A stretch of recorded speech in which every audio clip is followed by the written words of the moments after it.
নমস্কার। Talks on self identity এই অনুষ্ঠানে আপনাদের সকলকে আন্তরিক স্বাগত। সসংবেদ্য সানুভবদেব, প্রজ্ঞান পুরুষ শ্রী শ্রী বাবা ঠাকুর। আপনারা যারা আমাদের সঙ্গে এই অনুষ্ঠানে থাকেন, দীর্ঘদিন ধরেই রয়েছেন, তারা অন্তত এটা নিশ্চয়ই বুঝতে পেরেছেন যে বাবা ঠাকুর এটা বারবার বলতে চেয়েছেন আমাদের, ধর্ম কিন্তু মানুষের বাইরের কোনো ক্রিয়াকলাপ একেবারেই নয়। ধর্ম অর্থে নিজের স্বরূপকে স্মরণে রেখে আমরা যেভাবে চলি সেটাই কিন্তু ধর্মাচরণ।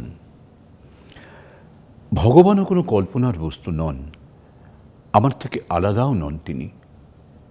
প্রত্যেকের মধ্যে তিনি আছেন। নিজের আমার শূন্য যে আমিটা, একেবারে অন্তরে গভীরে যার স্থান, সেটাকেই আমরা ওই যেভাবে বলি গড, আল্লাহ, ভগবান, ঈশ্বর, যেভাবেই তার প্রকাশ হোক, এই কথাটাই বারবার করে বাবা ঠাকুর আমাদের বলতে চেয়েছেন তার সানুভূতির সত্যের আলোয়। আজকেও আমরা অনুষ্ঠান সূচনা করব বাবা ঠাকুরের প্রবচনটি শুনে, এবং শুনতে শুনতে যেখানটা মনে হবে যে এই জায়গাটা নিয়ে আরেকটু বিস্তারিত আমরা আলোচনা করতে পারি, সঙ্গে সঙ্গে আমরা চলে যাব তুষারের কাছে। তুষার ভট্টাচার্য এবং বাবা ঠাকুরের ঘনিষ্ঠ সান্নিধ্য পাওয়ার সুফলটা কী, সঙ্গ লাভের, গুরু সঙ্গ লাভের, সাধু সঙ্গ লাভের এবং আত্মজ্ঞানী পুরুষের সঙ্গ লাভের যে সুফলটা, সেটা আমরা সত্যি সত্যি প্রকাশিত হতে দেখি তুষারের মধ্যে দিয়ে। আসুন প্রবচনটি শুনে নিই, তারপরে প্রসঙ্গ নিয়ে আলোচনায় যাব। আমাদের যে স্বাদ আহ্লাদ ইন্দ্রিয়ের মনের, এটাকে পূরণ করতে গিয়ে আমরা সারা জীবন কি কষ্টটা পাচ্ছি, পূরণ কতটুকু হচ্ছে? একটু হলে পরে আরও শতগুণে সেটা বাড়ছে, আর যদি প্রতিহত হয় খেপে যাচ্ছে মন। তাই বলছে সংঘাত সঞ্জায়তে কাম, সঙ্গের থেকে কামনা আসে। জিনিসটার সঙ্গ করছো, তার থেকে বস্তুর সঙ্গ করলে বস্তুকে পেতে চাইবে, ব্যক্তির সঙ্গ করলে ব্যক্তিকে দখলে পেতে চাইবে। এরকম আমরা যার সঙ্গ করি তাকে পেতে চাই। সংঘাত সঞ্জায়তে কাম, কামাত ক্রোধ অভিজায়তে। কাম যখন প্রতিহত হয়, বাধা পায়, অত পূরণ না হয়, বা কেউ এসে ধাক্কা দেয়, তখন কিন্তু মন ক্ষিপ্ত হয়ে যায়, ক্রোধ জেগে ওঠে। কাজেই কামাত ক্রোধ অভিজায়তে, ক্রোধাৎ ভবতি সম্মোহ। ক্রোধ আসলে কি হয়, আমাদের ভিতরে কতগুলো সিক্রেশন হয়, গ্ল্যান্ডুলার সিক্রেশন, অর্থাৎ ভিন্ন ভিন্ন গ্ল্যান্ডসের থেকে কতগুলো সিক্রেশন হয়। তার ফলে আমাদের নার্ভসগুলোকে শাটার করে দেয়। ওই ক্রোধের পরেই ওই যে একটা দুর্বলতা, একটা এক্সাইটমেন্টের পরে যেটা হয়, প্রেশারটা বেড়ে যাচ্ছে, পালস বিট বেড়ে যাচ্ছে, একটা কষ্টকর ব্যাপার, দম ফেলতে পারছে না, ইত্যাদি ইত্যাদি সব। এই সম্মোহ, এই ইনফ্যাচুয়েশন এসে পড়ে। ক্রোধের পরে সমস্ত ইন্দ্রিয়গুলোকে নিস্তেজ করে দেয়। সম্মোহাৎ ভবতি স্মৃতি বিভ্রম। তার ফলে আমাদের স্মৃতি স্মরণশক্তি ব্যাহত হয় বা আবৃত হয়ে যায়। আর স্মৃতি ধ্বংসাৎ বুদ্ধি নাশ। স্মৃতি যখন ধ্বংস হয়ে গেল, বুদ্ধিও। আর বুদ্ধি এই দেহটাকে চালায়। এই দেহের রাজা হচ্ছে বুদ্ধি, পাইলট হচ্ছে বুদ্ধি।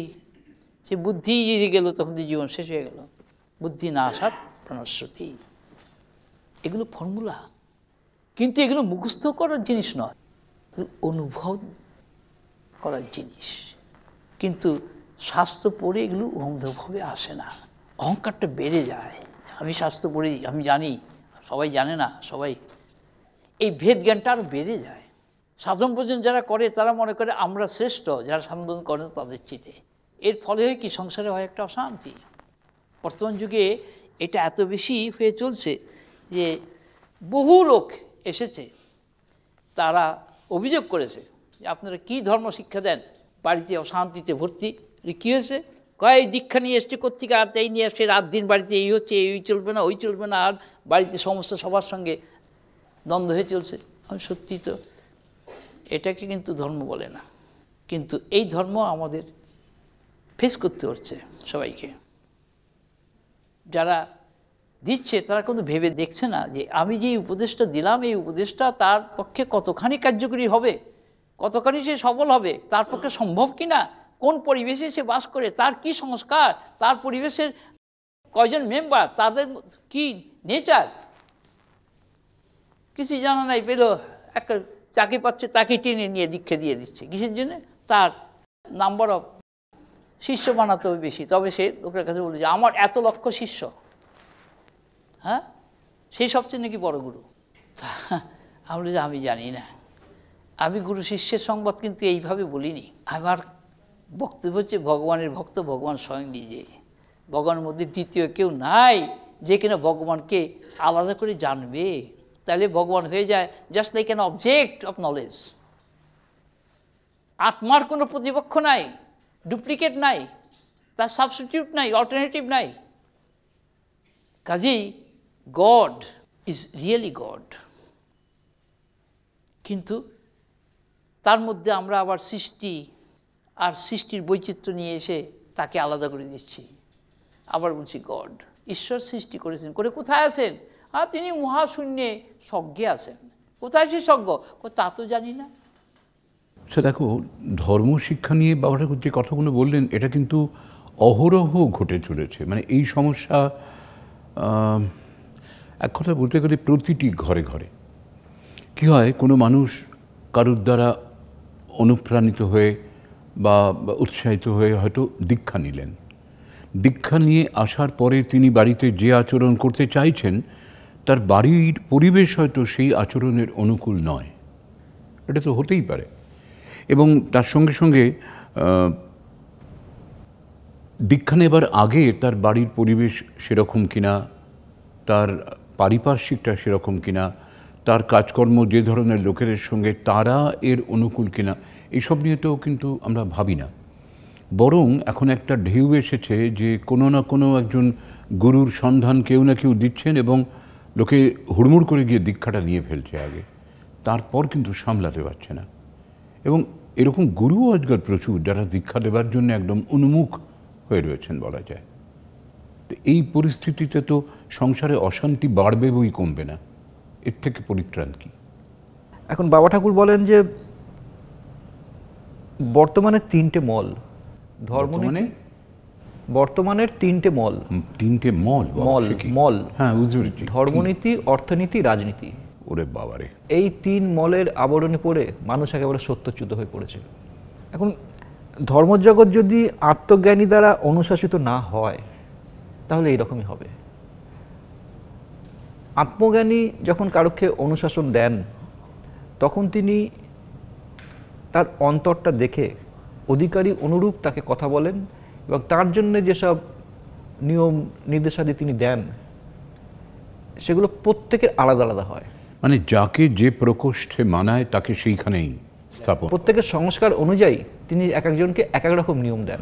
সবার জন্য তিনি সমান নিয়ম তিনি দেন না এবং এক মন্ত্র সবাইকে তিনি দেন না। সেটা কি আত্মজ্ঞানী বলেই তিনি তার আগেরটা পরেরটা সবটা বুঝতে পারেন? তিনি তার অন্তর দৃষ্টি দিয়ে তার জন্মান্তরের তার খবর তিনি রাখেন। আচ্ছা, একটা জিনিস বলো, এটা আমার মনে হচ্ছে যদি সবটাই এক, তাহলে কৃষ্ণমন্ত্র কালীমন্ত্রের মধ্যেই বা তফাৎটা কোথায়?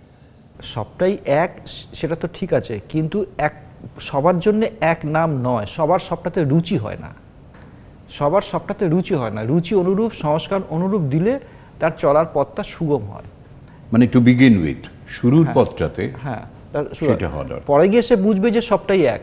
হ্যাঁ, আচ্ছা, ওটা হচ্ছে আরো পরের রিয়ালাইজেশন, আরো পরের জায়গাতে। কিন্তু গুরু তার সংস্কার অনুযায়ী তাকে মন্ত্র দেন বা প্রত্যেকের জন্য আলাদা আলাদা নিয়ম। গুরু হয়তো কারুকে বললেন তুমি নিরামিষ আহার করবে, তুমি আমিষ আহার করবে না। কারুকে হয়তো বললেন তুমি আমিষ আহার করবে। সংস্কার অনুযায়ী অনুরূপ হয়। কারুকে এটা খেতে বারণ করলেন, কারুকে ওটা খেতে বারণ করলেন, সবার জন্য এক নিয়ম নয়। কিন্তু যারা অজ্ঞ গুরু, যারা আর কি, যারা আত্মজ্ঞানী গুরু নন, তারা তার অন্যের অন্তরটা দেখতে পান না। তারা সেখানে সবার জন্য সেখানে এক নিয়ম, যে আমাদের এখান থেকে দীক্ষা নিলে সবাইকে এই নিয়মগুলো পালন করে চলতে হবে। মানে একটা গড়পড়তা নিয়ম আছে, সেটা সবার জন্যই প্রযোজ্য। সেটা সবার জন্যই প্রযোজ্য। আর জোর করে দীক্ষা দেওয়াটা, এটা হলো সনাতন ধর্মের পরিপন্থী। জোর করে দীক্ষা দেওয়া মতো গঠিত অপরাধ আর কিছু নেই, বাবা ঠাকুর কথা বলেছেন। মানে এক অর্থে অনৈতিকও বলা যায়। তো এইরকমভাবে জোর জাবস্তি করে যে দীক্ষা দেওয়া, হ্যাঁ, তো এটা যে কতটা অনৈতিক, কতটা অমানবিক, এটার পেছনে কোনো স্বার্থ কাজ না করলে তেরকম হয় না। আর বাবা ঠাকুর তো গুরু শিষ্য চ্যাপ্টারটাই ক্লোজ করে দিয়েছেন। এটা এটা এটা কি করে হয়? মানে না, এটা তো খুব অদ্ভুত কথা। গুরু না থাকলে তাহলে দীক্ষাটা দেবে কে? গুরুর প্রয়োজনীয়তা কি তাহলে ফুরিয়ে গেল? কথাটা তা নয় যে এখানে গুরু শিষ্য কথাটা তাৎপর্যটা কি। গুরু মানে আমরা বুঝি যে তিনি আমার থেকে বড় কিছু একটা, হ্যাঁ, আর শিষ্য মানে সে আমার থেকে ছোট। এই যে বড় ছোট একটা ভেদ জ্ঞান, এই জ্ঞান নিয়ে কিন্তু গুরু যদি শিষ্যকে ছোট মনে করে নিজে থেকে, তাহলে কিন্তু এটা অভেদবোধের পরিপন্থী, অখণ্ডের পরিপন্থী। আবার শিষ্য যদি গুরুকে নিজের থেকে বড় মনে করে, এটাও কিন্তু অভেদবোধের পরিপন্থী। বড় ছোট জ্ঞান দুটোই কিন্তু আত্মবোধের পরিপন্থী, কোনোটাই চলবে না। সূচনায় তো তাই হবে, না, কোনো সূচনায় তাই শিষ্য হবে তো না। গুরুকে তার চেয়ে বড় ভাববেই না, সেটা ভাবনা, এখানে দুজনকেই নিজেকে আত্মা হিসেবে ভাবতে হবে। দুজনকেই নিজেকে আত্মা হিসেবে ভাবতে হবে, যার মধ্যে কোনো প্রভেদ নেই। যার মধ্যে কোনো প্রভেদ নেই। গুরু শিষ্যর মধ্যে নিজেকে দেখবে, শিষ্য গুরুর মধ্যে আত্মস্বরূপ নিজেকে দেখবে। তাহলেই কিন্তু কি বলবো, দুজনে এসে এক বোধে এসে মিলে যাবে। তাহলেই আমার মধ্যে অখণ্ড বোধ জাগ্রত হবে। গুরু শিষ্যের মধ্যে যে ভেদবোধ দূর করাই হলো আমার লক্ষ্য। ভেদ জ্ঞানটা আমাকে দূর করতে গেলে কিন্তু আমাকে অভেদবোধের চর্চা করতে হবে। আর এই যে প্রেমের যে ব্যাপারটা, ভেদবোধের মধ্যে তো প্রেম খেলে না। প্রেম হলো এক বোধে হবে প্রেম। একেতে প্রেম লীলা, দুইতে খেলা, বহুতে মেলা, বাবা ঠাকুরের কথা আছে।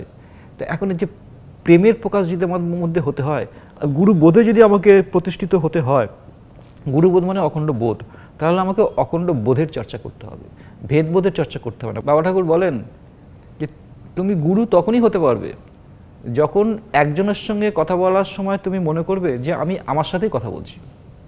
তাও বলবো, এখানে আমার একটু খটকা লাগছে। খটকা মানে আমি গুরুকে মহান বলবো না, গুরুর মহত্ব আমি স্বীকার করব না, আমি ভাববো না যে গুরুর স্থান আমার চেয়ে অনেক উঁচুতে। দেখুন, গুরুকে আমি মহান ভাববো না, কথাটা তাৎপর্য ধরতে হবে। গুরুকে আমি মহান ভাববো না, গুরুকে আমি মহৎ ভাববো না, আমি একথা কিন্তু বলছি না। প্রত্যেকের বৃহত্তম অংশটাই হলো গুরু। বাবা ঠাকুর কথা বলেছেন, প্রত্যেকের বৃহত্তম অংশটাই হলো গুরু, ইষ্ট, ভগবান, যাই বলি না কেন, প্রত্যেকের সে বৃহত্তম অংশটা। আমি আমার নিজের বৃহত্তম অংশটাকেই আমি গুরু বলছি, ইষ্ট বলছি, ভগবান বলছি। আমি দ্বিতীয় কারককে আমি উপাসনা করছিই না। এই দ্বিতীয় বোধটা দূর করতে গেলে কিন্তু আমাকে অভেদবোধের চর্চা করতে হবে। গুরু এটাই শিখিয়ে দেন, সদ্গুরু এটাই শিখিয়ে দেন। যদি চিরকালে আমি নিজেকে লঘু মনে করলাম, আমি দিনহীন, আমি অধম, আমি ছোট, হ্যাঁ, তাহলে কিন্তু এইভাবেই আমি থেকে যাব। কোনোদিন আমি সে মহৎ হতে পারবো না, কোনোদিন আমি অখণ্ড বোধে প্রতিষ্ঠিতই হতে পারবো না। আবার সেই পুরনো একটা কথা মনে পড়ছে, সেই নিজেকে ডিগ্রেড করা, হ্যাঁ, এটা হলে চলবে না। গুরু কখনো নিজেকে কারোকে ডিগ্রেড করতে দেন না। গুরু এটা পছন্দই করে না, স্বীকারও করে না। গুরু সবসময় সবাইকে প্রবোধিত করে যে তুমি সে আত্মা, তুমি সে ভূমা, তুমি অখণ্ড সর্বব্যাপী, তুমি নিত্য শুদ্ধ বুদ্ধ মুক্ত। গুরু এইভাবে নিজেকে সবাইকে ভাবিত হতে বলেন। সেইখানে উনি বড়, আমি ছোট। গুরুও শিষ্যকে ছোট বোধে দেখবেন না। বাবা ঠাকুর বলছেন, যিনি গুরু হবেন তিনি শিষ্যকে ছোট বোধে দেখবেন না, তিনি নিজ বোধে দেখবেন। বাবা ঠাকুর তো কখনো কারোকে ছোট বোধে দেখতেন না। বাবা ঠাকুর বলেন, আমি নিজেই বলছি, নিজেই শুদ্ধ, সবার মধ্যে তো আমি নিজেকেই দেখছি। একের বিজ্ঞান যে দিতে পারে সেই হলো রিয়াল গুরু। দুইয়ের বিজ্ঞানের গুরু দিয়ে কাজ হবে না। এখন একের ঘরে যাওয়ার পরও বাকি থাকে, কেননা দ্বৈত লেশ থেকে যায়। অদ্বৈতের ঘরে গেলেও দ্বৈতের লেশ থেকে যায়। এই লেশটি নাশ করা খুব কঠিন। যেখানে একই নাই, নচ একং তদন্য দ্বিতীয়ং কুতঃসার, তো দুই কোত্থেকে আসবে? একই যেখানে নাই, কিন্তু এক যেখানে নেই তার খবরই তো আমরা রাখি না। দুইয়ের প্রশ্ন তো আমাদের মাথা ভর্তি। দুই বলতে গেলে কি, নিজের ভিতরে একটা, বাইরে একটা। বাইরে আপন পরিজন, তার কারো কিছু হলে পরে আমরা টেনশনে ভুগি, আবার নিজের কিছু হলেও টেনশনে ভুগি। We cannot get rid of all this. এর থেকে রেহাই পাই না, মুক্তি পাই না। This is statement of fact, কেউ অস্বীকার করতে পারবে না। কিন্তু এই স্টেটমেন্ট অফ ফ্যাক্টের থেকে উদ্ধার হওয়ার জন্যে, মুক্তি পাওয়ার জন্য যদি কারো সেরকম তীব্র ব্যাকুলতা জন্মে, ইন্টেন্স আর্টস, আনকম্প্রোমাইজিং আর্টস, তার কাছেই তখন প্রিয় হবে এই মুক্তির বিজ্ঞান। মুক্তির বিজ্ঞান মানে অদ্বৈতের বিজ্ঞান। তারপরে মহামুক্তি, আরো পরের খবর। এই এমন সংবাদ এবার সংগ্রহ করেছে যে শাস্ত্রের পাতায় কুলোবে না এর অরিজিনালিটি। আই ডোন্ট ডিপেন্ড আপন দি words of the scripture, scripture is dead. I realize that truth is within the heart. It is realized in the life, not in the scripture. স্ক্রিপচারের মধ্যে তার শ্যাডো পড়ে রয়েছে। নিত্য অদ্বৈত তাহলে কি? যেখানে গুরুও নেই, শিষ্যও নেই। অদ্বৈতবাদে তবু অদ্বৈতবাদ বলবার জন্যে গুরু শিষ্যের প্রয়োজন হয়, অধিকারী পুরুষের প্রয়োজন হয়। শাস্ত্র সেই কথা বলেছে। কিন্তু নিত্যাদ্বৈতে কে কাকে শেখাবে, কি শেখাবে, কেমন করে শেখাবে, কি প্রয়োজন শেখাবার? When there is only eternal one without a second, that which has no change at all, no alternative, no substitute, no duality. কি আশ্চর্য ব্যাপার! মানুষের হৃদয়তে রয়েছে তার পূর্ণতা, তার মুক্তি, তার শান্তি, তার আনন্দ। সে বাইরে ঘুরে বেড়াচ্ছে, হোটেলে, তীর্থক্ষেত্রে, মোট নিয়ে, মসজিদে, গির্জায়, শাস্ত্রের পাতায় ঘুরে বেড়াচ্ছে। কিসের জন্যে? না, পিচ, আনন্দের জন্য। এর চেয়ে ডিলিউশন কি হতে পারে? নিজেকে সে খুঁজে বেড়াচ্ছে বাইরে, নিজেকে। কিরকম? ভোর হয়েছে, হারিকেন নিয়ে সূর্য দেখতে গেছে লোকে, হারিকেন নিয়ে সূর্য দেখতে যাচ্ছে। আমার এক্সাম্পলগুলো খুব ক্রুড, কিন্তু কি করব, আমি তো লেখাপড়া শিখিনি, বইয়ের পাতা মুখস্থ করিনি। আমার হৃদয়ের থেকে যা প্রকাশ হচ্ছে তাই বলছি। এটা শুনে যদি কার কৃতজ্ঞতা বোধ না আসে, তাহলে পরে আর কিছু করার নেই। One must be grateful, one should not be greatless. কিন্তু গ্রেটফুল হওয়া খুব কঠিন, কেননা তাহলে অনেক কিছু ছাড়তে হয়। নিজের নাম, যশ, খ্যাতি, প্রতিষ্ঠা, প্রতিপত্তি, এই false, all this attainment are futile. কেননা এটা স্বপ্ন। স্বপ্নের মধ্যে দেখছে মানুষ যে আমি রাজা হয়েছি, জেগে উঠে দেখে আমি সেই ভিখারি, সেই ভিখারি। সিমিলারলি এই জাগ্রত অবস্থায় এটা একটা স্বপ্ন। বাড়ি, ঘর, কারখানা, অফিস, সব কিছুই dream objects.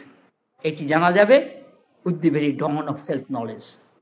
By the knowledge of oneness you can realize that you alone exist, none else, কেউ নেই। বাড়ি ঘর কোথায়?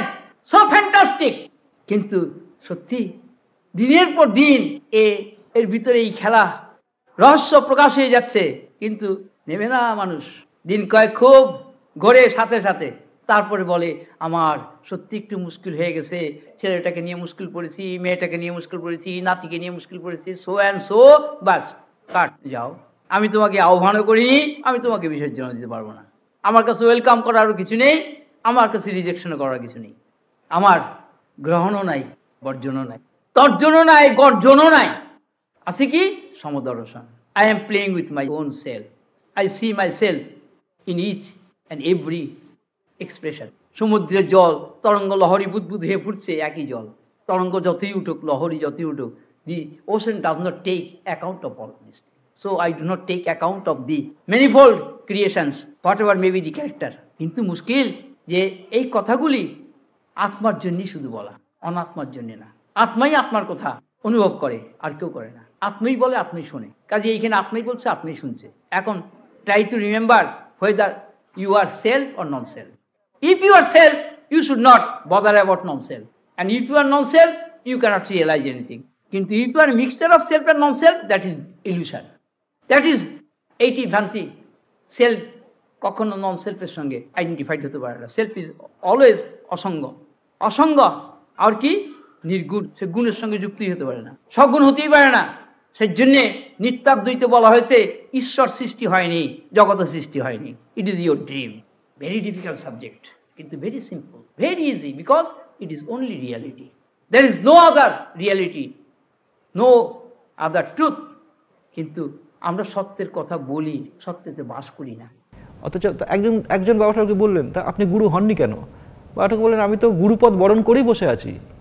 উনি বললেন, আমি তো গুরুপদ বরণ করেই বসে আছি, অথচ সে অখণ্ড বোধেই তবে রয়েছি। গুরু তো কোনো হবার জিনিস না। গুরু বোধে প্রতিষ্ঠিত হতে হবে। সে গুরু বোধের সে অনুভূতিটা পেতে হবে। গুরুটা কোনো সেজে বসার জিনিস না। আমি যে গুরু সেজে বসবো, এটা কোনো সেজে বসার জিনিস না।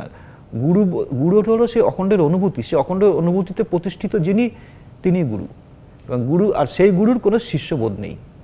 হ্যাঁ, একটা ভক্ত গান লিখেছিল, আমি এমন গুরু শরণ নিলাম শিষ্য নাই যাহার।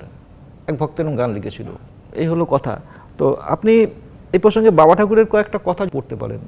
এখানে বলছেন, গোঁড়ামির সুযোগ অনেক আসে, কিন্তু গোঁড়ামি ভাঙার সুযোগ সর্বদা আসে না, ফলে তার সঙ্গে মিশে একীভূত হওয়ার প্রশ্নও আসে না। গুরু যেন মনে রাখেন যে শিষ্য বেশে তিনি নিজেই বা ঈশ্বরই এসেছেন, এবং শিষ্যও যেন মনে রাখে যে গুরুরূপে ভগবান নিজেই এসেছেন শিক্ষা দিতে। সচ্চিদানন্দ ঘন একজনই, দীক্ষাগুরুও একজন। যিনি আত্মদান করার শিক্ষা দিতে পারেন তিনিই দীক্ষা দেন। শিক্ষা হলো গ্রহণ করা, শিক্ষা অনেকেই দিতে পারে, দীক্ষা হলো দেবার প্রশ্ন। দীক্ষা একমাত্র অন্তর্পুরুষই দেন। দীক্ষা হয় তখন আত্মসমর্পণ হয় যখন। ঈশ্বর সর্বভূতে সমানভাবে দিয়ে যাচ্ছেন। দীক্ষা কেউ কাউকে দিতে পারে না, দীক্ষা হয় অন্তর থেকে।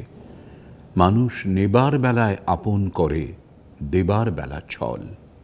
ভগবানের বেলায় পচা কলা ও আতপ চাল, নিজের বেলায় মাংস পোলাও। এইভাবেই পুজো করে বেশিরভাগ লোক। সেবা অর্থে সমবোধে সেবা বোঝায়, কর্তব্য হয় ছোট বোধে।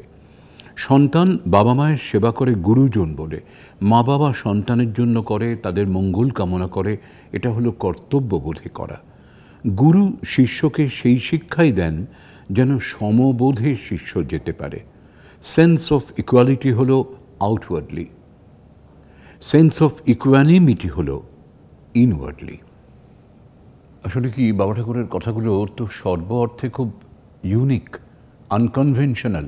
সেই কারণেই প্রথম চোটে একটু মেনে নিতে কীরকম যেন দ্বিধা হয়।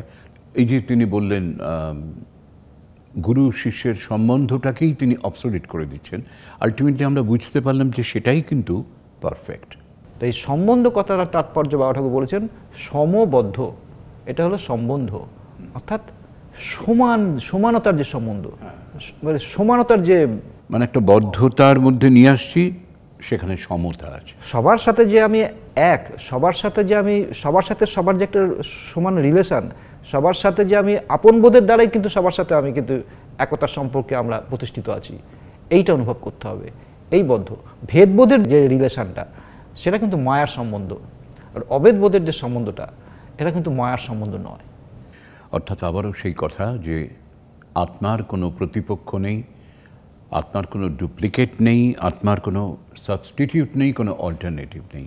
আমরা কখনো বিস্মরণ না হই। আমার আমিকে, আমার অন্তরের সেই আমিকে কোনো সময় যেন ভুলে না থাকি। আমরা এই পর্বটি শেষ করব। আপনারা সবাই ভালো থাকবেন, ভালো রাখবেন সবাইকে। নমস্কার।